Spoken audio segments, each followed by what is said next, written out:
नमस्कार साथियों, स्वागत है आपका आज के इस वीडियो में। और जैसा कि हर बार क्वांटम वास्तु मतलब वास्तुशास्त्र को एक उस लेवल से समझना है। क्वांटम का मतलब होता है सूक्ष्म रूप। सूक्ष्म रूप मतलब जो हमारा घर होता है वो वास्तुशास्त्र पे काम क्यों करता है, उस रहस्य को जानते हुए हम वास्तुशास्त्र सीखेंगे। तो शुरू करते हैं आज का सेशन। आज आप सीखेंगे कुछ रेमेडीज ज्योतिष की भाषा में और वास्तु के संदर्भ में। You will understand remedies for vastu with the comparison of astrology points. जैसे कि हमेशा याद रखें कि जो घर का जो नक्शा होता है या फिर साइज होता है या फिर शेप होती है, उसके अंदर जो मोस्ट स्टेबल शेप है, मोस्ट स्टेबल का मतलब है कि जिसके अंदर वास्तु एनर्जी सबसे ज़्यादा लंबे टाइम तक रुक सकती है, वो स्क्वायर कहा जाता है। लेकिन इससे भी ज़्यादा एनर्जी स्टोर होती है, वो फॉर्म होती है सर्कल। आप देखेंगे कि जितने भी प्लैनेट हैं, ग्रह हैं, वो सभी सर्कल फॉर्म में है। ओके, या इसको बोल सकते हैं स्फेयर, क्योंकि सर्कल होता है 2 डायमेंशनल और स्फेयर होता है 3 डायमेंशनल। तो इतना याद रखें कि most stable form of vastu energy. अभी वास्तु हम इसलिए बोलते हैं क्योंकि वो घर से जुड़ी हुई ऊर्जा है। नहीं तो इस वास्तु एनर्जी को अगर हम अपने लिए सोचें तो ये प्राण एनर्जी है। ये हमारे शरीर को, हमारे जीवन को चलाने वाली शक्ति है। ऐसे ही वास्तु का मतलब होता है वस्तु प्लस ए, जो मैंने पहले भी बताया है, जिसके अंदर ए का मतलब है चेतना, प्राण। आपको समझना है कि हमारा जो घर होता है वो घर एक चेतना के रूप में ज़्यादा ऊर्जावान रहे। अब इस बात को ऐसे भी समझ सकते हैं आप कि जैसे हम खुद सुबह उठते हैं, फिर पूरे दिन भाग दौड़ करके वापस आते हैं, आराम करते हैं और ऊर्जा ग्रहण करते हैं, फिर अगले दिन हम आराम करके अगले दिन उठकर, तो ये हमारा जो सिलसिला है, हमारा जो शेड्यूल है, सेम इस तरह से अगर आपने दिमाग में समझ लिया कि हमारा जो घर होता है वह भी उसी प्रकार एक चेतना स्वरूप एक वास्तु पुरुष है। हमारा घर सिर्फ पत्थर ईंटों से बना हुआ कोई स्पेस नहीं है, जगह नहीं है, बल्कि एक जीता जागता मनुष्य के समान वास्तु पुरुष है। इसीलिए इस वास्तु पुरुष को हम जितना जल्दी समझ जाते हैं, वास्तु की रेमेडीज भी हम अच्छे से कर पाते हैं। क्योंकि मैं आपको रेमेडीज बताने वाला हूँ, इसलिए आप पहले समझ लें कि ये हमारा घर है और इस घर में आपको कुंडली की फॉर्म में मैं आपको बताने वाला हूँ। ये ईस्ट डायरेक्शन है, ये वेस्ट है, ये नॉर्थ है, ये साउथ है। अभी ईस्ट के साइड में आपने देखा है कि मैंने एक मोमबत्ती बनाया है जो कि ऊर्जा का कारक है। और इस साइड में आप देखेंगे वेस्ट डायरेक्शन है, यहाँ पर फैन है, फैन की हवा उधर जाती है और जो ऊर्जा है वो इधर आती है। ऊपर से पानी और नीचे अर्थ है। ये मैंने क्यों बताया है, जब आप ज्योतिष सीखते हैं, कुंडली सीखते हैं, तो उस समय सेम ड्राइंग आप बनाते हैं कुंडली का। और उस कुंडली के ड्राइंग में आप क्या देखते हैं, बहुत सरल भाषा में, कि ये लगन होता है। लगन में मेष राशि आती है जो ऊर्जा की कारक है, यानी कि एक मेष राशि को कहते हैं 1। और उसके बाद 2 राशि आती है, दैट इज वृष, वो आती है आपके नीचे, इसलिए पृथ्वी तत्व की राशि है। 3 राशि आती है यहाँ पर मिथुन, जो कि वायु तत्व की है। 4 राशि ऊपर आती है जो कि जल तत्व की राशि है। 5 वापस अग्नि। तो अभी इस पूरी राशियों को शॉर्टकट में बता देता हूँ। 1 5 9 अग्नि तत्व की राशि है। 2 4 6 4 10, यानी कि 4 जोड़ देंगे तो अगली राशि आ जाएगी। तो आपको याद भी रहेगा कि अग्नि तत्व की कौन सी राशि है। 1 में 4 जोड़िए 5, 5 में 4 जोड़िए 9। पृथ्वी तत्व की कौन कौन सी राशि होती है, 2 यानी वृष, वृष में 4 जोड़िए 6 यानी कन्या, 6 में 4 जोड़िए मतलब 10, दैट इज मकर राशि। तो ये पृथ्वी तत्व की राशि है। अभी यहाँ पर 3 4 7 4 11, 4 4 8 4 12, 4 8 12, कैंसर, स्कॉर्पियो एंड स्पाइसिस। ये ऐसे आपने समझ लिया। अभी इधर से जो सूर्य एनर्जी है, यानी कि अग्नि तत्व है, इधर से वायु तत्व है, इधर से जल तत्व है, इधर से पृथ्वी तत्व है। अभी आपको एक चीज यहां पर समझनी है जो मैंने आपको पहले थोड़ा सा बताया था, थोड़ा सा एक्सप्लेन और कर देता हूं मैं। ओके ओके, थोड़ा सा आप समझ सकते हैं कि मैंने जो स्टेबल फॉर्म बताया था, ये सर्कल, ये इसलिए बताया था ताकि हमेशा हम लोग घर जो बनाते हैं, बहुत लोगों का मीन्स रेक्टेंगुलर हाउस होता है, बहुत लोगों का सर्कुलर मीन्स स्क्वायर रहता है, बहुत लोगों का अलग अलग डिज़ाइन होता है, कट होता है। तो उसके बारे में अगले सेशन में डिटेल में बताएंगे। बट इतना समझ ले कि जितने भी कट्स होते हैं घर में इस तरह के, ओके, ये कट्स हमारे घर के अंदर जो एनर्जी है उसके फ्लो को ऑब्स्ट्रक्ट करते हैं, यानी यूनिफॉर्मिटी होनी चाहिए। क्यों? क्योंकि जो घर का सेंटर होता है ब्रह्म स्थान, वो ब्रह्म स्थान उस ऊर्जा को चारों तरफ इक्वली भेजता है। अगर घर के किसी डायरेक्शन में उस फॉर्मिटी नहीं है, यूनिफॉर्मिटी नहीं है, सिमिलरिटी नहीं है, तो वो एनर्जी ठीक से प्रोपोगेट नहीं हो पाती, ठीक से जा नहीं पाती है। तो इस चीज को अगले वीडियो में बताएंगे, बट अभी के लिए आप इतना समझ ले कि कुंडली के अंदर ये लगन है, फर्स्ट हाउस, और जो लोगों का जन्म होता है सुबह के टाइम पे, मॉर्निंग टाइम पे, यानी कि सनराइज, सनराइज, उन लोगों के लगन में सूर्य आता है हमेशा। अगर आप किसी की कुंडली देखते हैं और उनके लगन में सूर्य है, तो आप बिना उनसे टाइम पूछे आप बोल सकते हैं कि भाई आपका लगन में सूर्य है, आपका जन्म सुबह सूर्योदय के टाइम पे हुआ है। अगर किसी के 7वें भाव में सूर्य है, ओके, सनसेट के टाइम पे किसका जन्म होता है? जिसके 7th हाउस में सन सूर्य हो, ओके। अभी दोपहर के लिए ये है और आधी रात के लिए ये है। सूर्य यहाँ पे होगा तो मिडनाइट, यहाँ पर होगा तो दोपहर, ओके। ये आपको याद करना है। और अब इसका वास्तु के साथ हम क्या कनेक्शन जोड़ेंगे? जो वास्तु पुरुष होता है उसमें मैंने आपको बताया था कि जो नॉर्थ है यानी कि वाटर और जो फायर है, दोनों को मिलाने से जो एनर्जी बनती है, उस एनर्जी को बोलते हैं प्राण ऊर्जा। प्राण ऊर्जा जो वास्तु एनर्जी की फॉर्म में आती है और सबसे ज़्यादा यहाँ पर इस कॉर्नर पर रहती है, इसीलिए ये एनर्जी का फ्लोइंग पॉइंट है और ये वास्तु पुरुष का हेड है। इसलिए मैंने आपको ये चार्ट पहले भी बताया था कि यहाँ पर जो वास्तु पुरुष का हेड होगा ये आज्ञा चक्र होगा। आज्ञा चक्र मतलब अगर किसी घर में आज्ञा चक्र एक्टिव है, क्योंकि मैंने बताया कि ये वास्तु पुरुष एक मनुष्य की तरह है, जिसका भी आज्ञा चक्र एक्टिव होगा घर का, उस घर में जो भी घर के लोग चाहेंगे मिलकर वो 100% हो जाएगा। 100% मतलब घर के अंदर जो भी होना चाहिए सब कुछ प्रोग्रेस बेस्ट होगी अगर यहाँ पे आज्ञा चक्र एक्टिव होगा। अब ये एक्टिव कैसे होगा? ये एक्टिव होने के लिए जो केतु एंड गुरु यहाँ पर आते हैं, ये राहु है, ये केतु एंड गुरु है। केतु एंड गुरु ये सबसे ज़्यादा इंपॉर्टेंट रोल प्ले करते हैं घर के अंदर, इसीलिए ये आज्ञा चक्र को एक्टिवेशन के लिए इसके उपाय किए जाते हैं, ओके। अभी बाकी जगह के भी अगर उपाय समझेंगे इस वीडियो में तो आपको कंबाइंडली होलिस्टिक समझ में आएगा। तो जो मैंने ये वास्तु पुरुष का 7 चक्र है, ये इनमें सबसे ऊपर सहस्त्रार चक्र होता है जो कि बाहर से सोर्स है। अब बाहर से सोर्स के साथ साथ जो आपका एनवायरनमेंट है वो हमेशा साफ होना चाहिए। जो लोगों के घर पे अंदर सुंदर है लेकिन बाहर गंदगी है, तो जो स्पेस एलिमेंट है, स्पेस एलिमेंट जो 5 तत्व होते हैं उनमें स्पेस एलिमेंट जिसको ब्रह्म स्थान भी बोलते हैं, वो एनर्जी खराब हो जाएगा क्योंकि वही एनर्जी आपके घर में जाएगा। इसीलिए हमेशा जब घर लेते हैं तो आसपास का लोकेलिटी भी देखते हैं, आसपास कैसा एरिया है वो इंपॉर्टेंट है। इवन आपके घर के पास में एग्जैक्टली वो भी सब कुछ देखना है। तो ये हो गया। उसके बाद आज्ञा चक्र के बाद नेक्स्ट आता है विशुद्धि चक्र।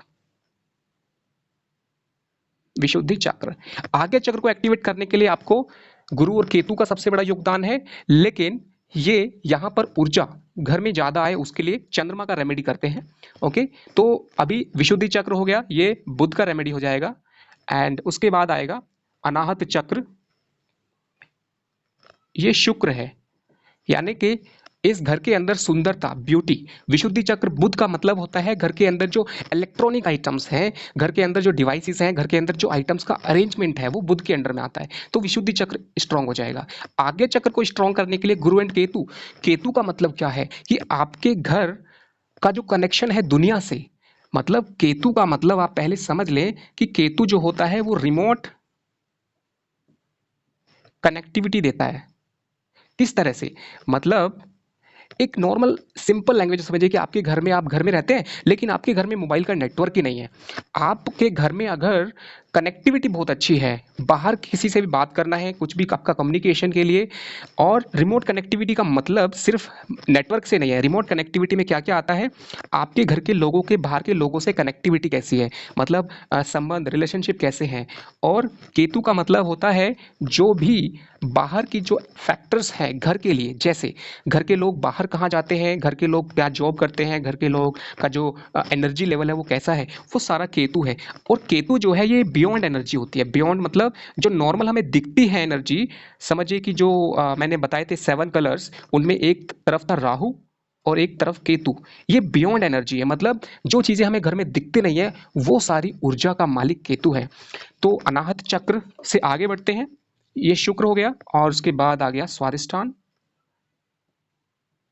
स्वादिष्ठान का मतलब होता है स्वादिष्ठान नहीं आएगा, नेक्स्ट आएगा मणिपुर चक्र। इसके बाद मणिपुर, मणिपुर चक्र। मणिपुर चक्र जो होता है वो होता है घर के अंदर क्रिएटिविटी का। क्रिएटिविटी क्या है, मतलब आप घर के अंदर एक काम करते हैं फिर अगले दिन उस काम को फिर से मतलब शुरू करते हैं। जैसे कि बहुत सारे काम हैं, रिपीटेड वर्क, मतलब समझिए कि आपने किचन में कुछ प्लान किया कि हमें ये होना चाहिए और वो आप बार बार उसको वजह से प्रॉब्लम में हैं, तो जितना जल्दी आप उस चीज़ को ठीक करेंगे, कोई भी प्रॉब्लम हो सकती है। मणिपुर का मतलब देखा जाए तो क्रिएटिविटी है। क्रिएटिविटी आप घर में कैसे ला सकते हैं? क्रिएटिविटी, क्रिएटिविटी का मतलब है जो भी रिपीटेड वर्क होते हैं, रिपीटेड वर्क, एक्शंस, रिपीटेड जो भी आपकी रिस्पॉन्सिबिलिटी है, रिपीटेड आपके अंदर जो भी डेली बेसिस पे काम आते हैं, उनको आप कैसे सॉल्व कर लेते हैं। जैसे आप कि घर में समझिए कि कुछ भी पानी का सोर्स है और डेली उसके ऊपर बहुत टाइम वेस्ट हो रहा है, तो ये टाइम सेवर्स हो जाएंगे फिर आपके टाइम सेवर्स।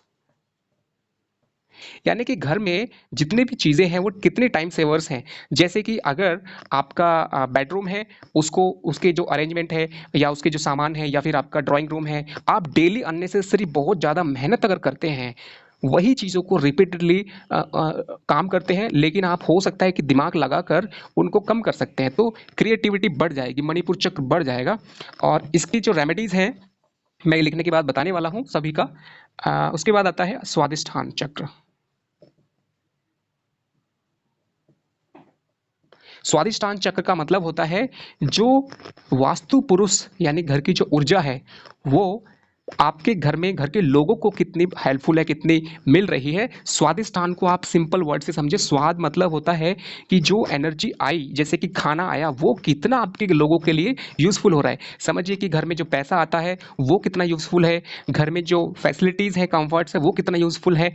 वो सारी चीज़ों का जो रेशियो है, इनपुट और आउटपुट, यानी कि कितना आपके घर में एनर्जी है और वो कितना घर के लोगों के लिए यूजफुल है। आपने कोई ऐसी चीज़ खरीद ली जो घर के लोगों के लिए बिल्कुल यूज में नहीं है, तो स्वादिष्टान चक्र कमजोर होता है।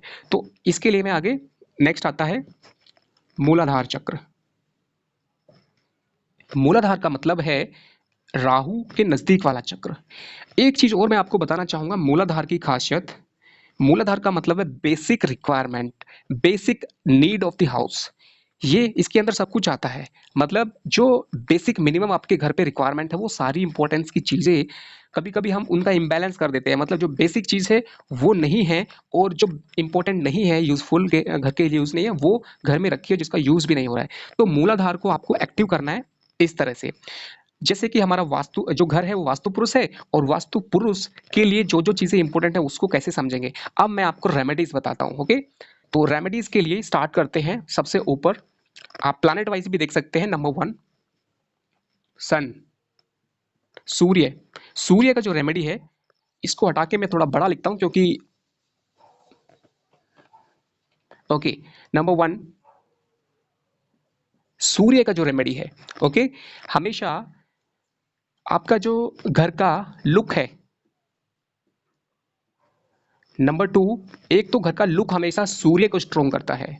नंबर 2, अगर डोर ईस्ट की तरफ है या फिर नॉर्थ ईस्ट या north of north east, okay, basically east से लेके और नॉर्थ की तरफ का जो एंगल है, इसमें जितने भी पॉइंट्स हैं एक्सेप्ट एग्जैक्टली जो ईशान्य कोण है उसमें 2 पॉइंट मैंने कल बताए थे डोर के पॉइंट, वो छोड़कर वो कौन कौन से पॉइंट थे? 4 और 3 का रूल है उसके लिए। मतलब यहाँ पे अगर 9 पार्ट में डिवाइड करते हैं तो थर्ड एंड फोर्थ पॉइंट, इधर 9 पार्ट में डिवाइड करते हैं, थर्ड एंड फोर्थ पॉइंट पे डोर होना चाहिए, सेम इधर थर्ड एंड फोर्थ पॉइंट, और नीचे वाले पे ओनली फोर्थ पॉइंट। तो ये अगर डोर रहेगा तो आपका सूर्य एनर्जी बढ़ जाएगा। सूर्य का मतलब होता है कि घर के अंदर जो ऊर्जा आती है वो जितनी ज़्यादा है, ये हमेशा जब ज़्यादा होगी तो घर के अंदर बीमारियां, घर के अंदर लोगों की विल पावर, क्योंकि सूर्य बीमारियों को और दूर करता है और विल पावर को बढ़ाता है, लोगों के अंदर एक क्रिएटिविटी, सारी चीज़ें मतलब सारे चक्रों पे ये काम करता है। और भी बहुत सारे उपाय हैं। एक कलर है जिसको हम बोलते हैं कि अगर घर के अंदर जो पर्दे हैं, कर्टेल्स हैं, अगर वो डार्क रेड कलर के हैं, डार्क रेड और रूबी कलर, तो सन एनर्जी बढ़ जाती है। जो पर्दे होते हैं कर्टेल्स ऐसे कलर के हमेशा यूजफुल रहेंगे। ओके। नेक्स्ट होता है कि जो घर के अंदर लाइटिंग है सन के लिए,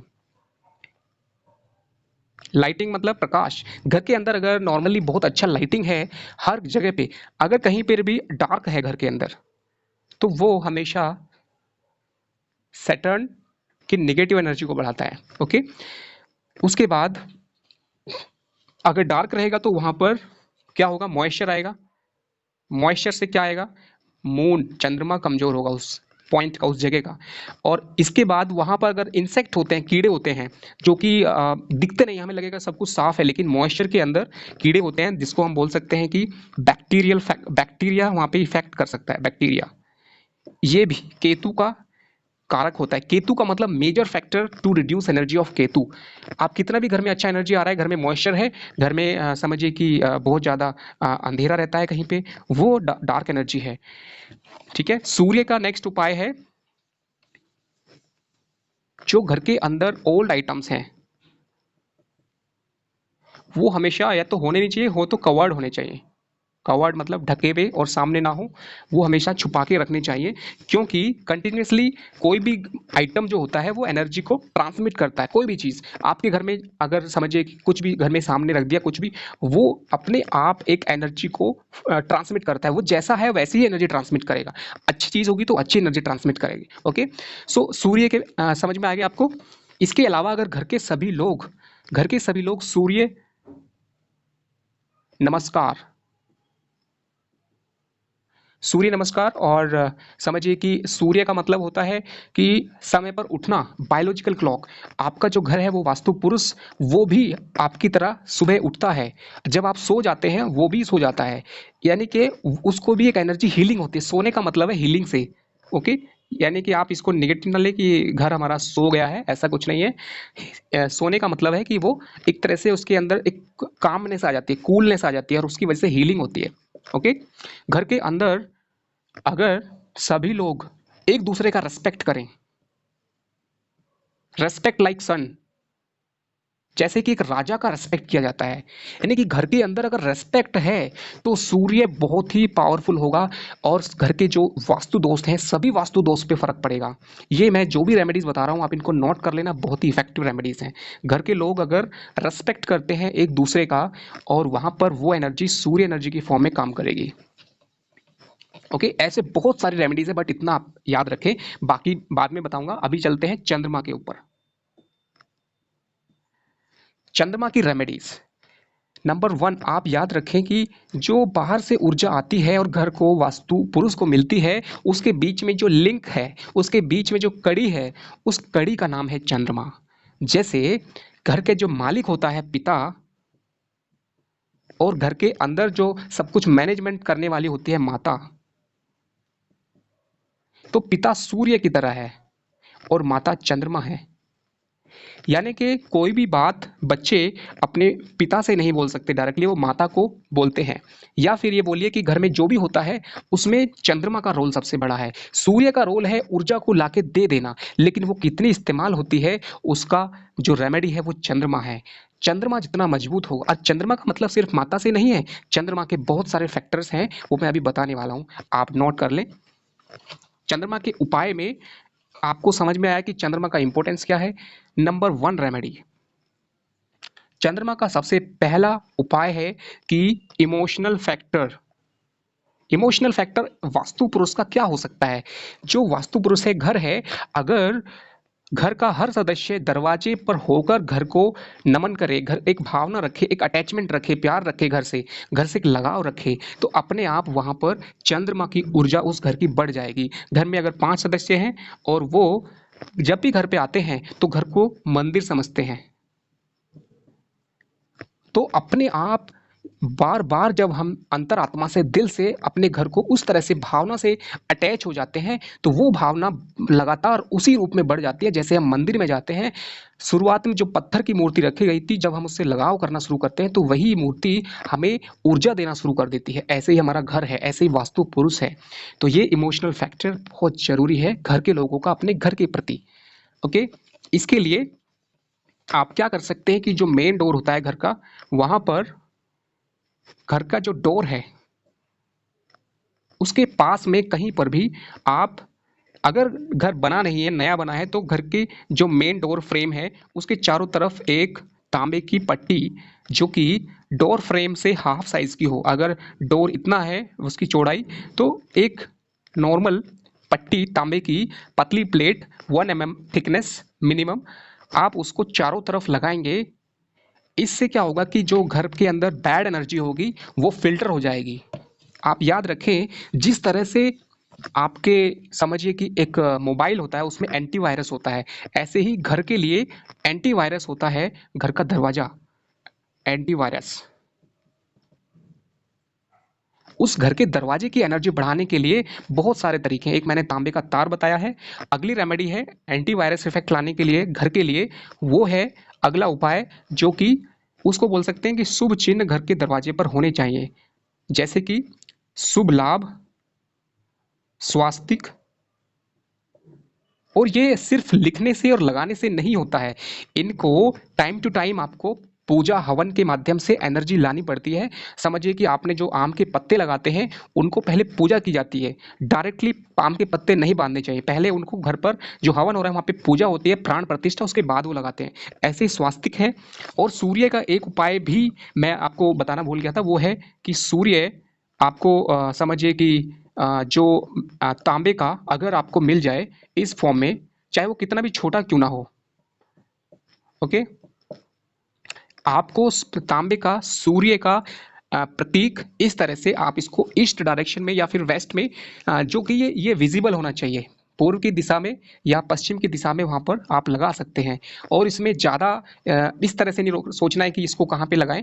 मेन फोकस होता है कि आपका कनेक्टिविटी होना चाहिए, इससे सूर्य की एनर्जी बढ़ती है। तो चंद्रमा का इमोशनल फैक्टर हो गया, चंद्रमा के लिए दरवाजे का एनर्जी, एक मैंने बताया फिल्ट्रेशन होना चाहिए, एंटीवायरस इफेक्ट जिसको हम बोल सकते हैं। चंद्रमा की अगली रेमेडी है पानी। पानी का मतलब है कि घर के अंदर लीकेज नहीं होना चाहिए। ओके, अभी मैं इस वीडियो में ओनली चंद्रमा की रेमेडी तक बताऊंगा, और अगले सेशन में चंद्रमा के बाद सभी प्लैनेट की रेमेडीज बताई जाएंगी। तो लीकेज कहीं से नहीं होना चाहिए। अगला है कि आपके घर में कोई भी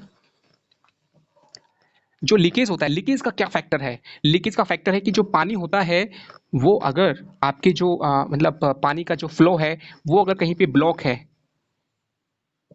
ब्लॉक वाटर के अंदर नेगेटिव एनर्जी आ जाती है। दूसरा लीकेज, लीकेज के माध्यम से हमेशा पानी के अंदर, जैसे कि आपके बाथरूम में कंटिन्यूसली मॉइस्चर रहता है, लीकेज का सीधा कनेक्शन मॉइस्चर से है।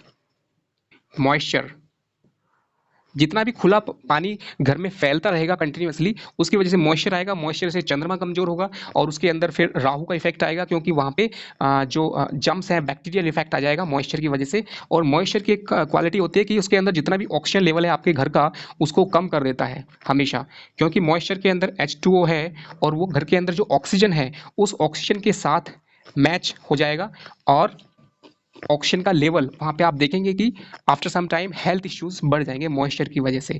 ये आप एक्सपीरियंस खुद कर सकते हैं जब किसी मॉइस्चर वाले घर में ज़्यादा दिन रहने के बाद।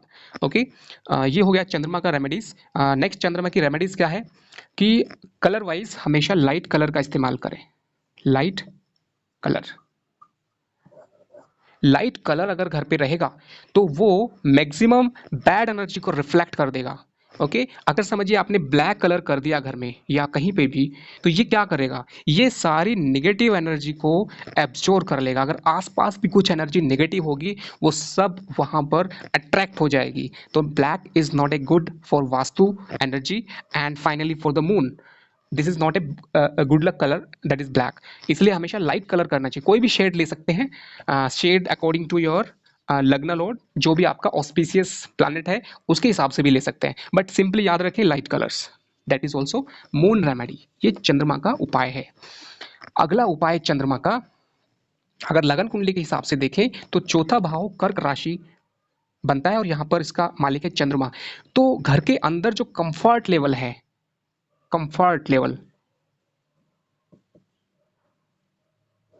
ये हमेशा आपको फायदा करेगा। मतलब आपके जो किचन है, आपका जो बेडरूम है, आपका जो ड्राइंग रूम है, वहां पर कंफर्ट लेवल हमेशा बढ़ा कर रखें। मीन्स अगर कोई आता है तो उसको लगना चाहिए that there is something comfort level, feeling comfort, ये भी चंद्रमा की ऊर्जा बढ़ाता है। अगला है कि अगर कोई भी इंसान बाहर से आता है, एक नया इंसान, एक अतिथि जिसको बोल सकते हैं, अपने आप ही एक पॉजिटिव एनर्जी अगर फील करता है तो समझिए वो चंद्रमा की वजह से है। अगर निगेटिव एनर्जी फील करता है तो समझिए कि चंद्रमा कमजोर है, इसलिए वो निगेटिव एनर्जी फील कर रहा है। घर के लोगों पे अगर बुरी हवा का प्रभाव पड़ता है तो समझिए कि चंद्रमा कमजोर है, क्योंकि चंद्रमा है उस आत्मा का वो दरवाजा जो किसी भी अच्छी या बुरी हवा को आने का रास्ता देता है। इसको हम मन से भी जान समझ सकते हैं। मन का मतलब घर के लोगों के मन के ऊपर अगर समझिए राहु का प्रभाव पड़ जाए, राहु का मतलब है कि जो माया प्रभाव है, जो लॉजिकल प्रभाव है वो बहुत ज़्यादा है, घर के लोग बहुत ज़्यादा लॉजिकली सोचते हैं, तो चंद्रमा कमज़ोर हो जाएगा। ये ज़्यादा लॉजिकल सोचने का रिजल्ट होगा कि लोग हमेशा जजमेंटल होंगे। जजमेंटल मतलब होता है हर चीज़ में जज करना, कि मतलब वो एक तरह से भगवान को नहीं मानेंगे। जजमेंटल लोग जो होते हैं हर चीज़ में लॉजिक लगाते हैं, और उस वजह से क्या आता है, स्ट्रेस बढ़ जाता है। ओके, स्ट्रेस लेवल बढ़ जाएगा और चंद्रमा कमजोर हो जाएगा। तो ये चंद्रमा से जुड़ी हुई रेमेडीज हैं। अगला उपाय है घर में खाने के बर्तनों में कम से कम एक बर्तन, खास करके पानी पीने का, वो चांदी का होना चाहिए, चांदी का गिलास। ओके, जो चांदी का गिलास होता है वो हमेशा आपको हीलिंग वाटर देगा। हीलिंग वाटर मतलब वो पानी जो आपके शरीर में सिर्फ पानी का काम नहीं करेगा बल्कि अमृत की तरह हीलिंग करेगा, आपके थॉट्स के साथ जल्दी मिक्स करता है। अगर समझिए चांदी के बर्तन में पानी है तो वो पानी आप अगर उस घर के अंदर जो एनर्जी होगी वो बहुत फास्ट उस पानी को प्रभावित करेगी। और साथ में आपने अगर सोच लिया कि ये पानी मुझे फ़ायदा करेगा तो वो करेगा फ़ायदा, क्योंकि वो चांदी जो होती है वो हमारे थॉट को जल्दी ही कैप्चर करके पानी में मिक्स कर देती है। इसलिए चांदी का क्वालिटी आपको चंद्रमा को मजबूत करने में काम आएगा। तो colour wise, metal wise, thought wise, पानी के लेवल पे यानी कि 5 एलिमेंट में मैंने बता दिया। और इसके अलावा चंद्रमा का जो उपाय है वो है, अगर घर में वाकई चंद्रमा कमजोर है तो चंद्रमा के लिए आप घर के दरवाजे, ड्राइंग रूम में भगवान शिव का मूर्ति, ओके, शिव का मूर्ति या प्रतिमा मतलब फोटो लगा सकते हैं, जो कि एक अच्छा फोटो होना चाहिए और वो फोटो कूलनेस को दिखाएगा। ओके, तो ये भी अच्छा है। अगला है चंद्रमा का रेमेडी कि घर के जो लोग हैं वो शिव रुद्राष्टक, शिव रुद्राष्टक, ओके, इसमें से जो आता है ये वाला से आता है शिव रुद्राष्टक। ये जो है ये चंद्रमा को मजबूत करता है। आप अगर खुद नहीं बोल सकते डेली तो मोबाइल से या अपने टीवी पे या अपनी आवाज़ से वहाँ पर लगाइए डेली। शिव रुद्राष्टक का जो पार्ट है डेली आपको लगाना है। ये क्या है, शिव रुद्राष्टक होता है नमामि शमीशाम निर्वाण रूपम विभुम व्यापकम ब्रह्म वेद स्वरूपम। ये वो मंत्र है, ये वो स्तोत्र है। जब श्री राम भगवान श्रीलंका गए थे तो वहां पर रास्ते में भगवान शिव की स्तुति की थी, जो सबसे पावरफुल मंत्र है। उसके माध्यम से ये चंद्रमा के मैंने उपाय बताए हैं। अगला चंद्रमा का उपाय है सोमवार के दिन घर के लोग तिलक लगाएं चंदन का। अगर रोज लगाएं तो अच्छा है, लेकिन सोमवार के दिन जरूर लगाएं, ये बहुत ही पावरफुल रहेगा। तो ऐसे करके बहुत सारे उपाय मैं आपको बता सकता हूं। अभी इस वीडियो में सूर्य और चंद्रमा के उपाय हो चुके हैं। आगे मिलते हैं अगले वीडियो में, अगले सेशन में अगले ग्रहों के उपाय वास्तु और ज्योतिष के नजरिए से। ओके, तो मुझे उम्मीद है कि आपको ये सेशन अच्छा लगा होगा, समझ में आया होगा, टू द पॉइंट। और अगले सेशन में इसी तरह से आगे बढ़ते हैं।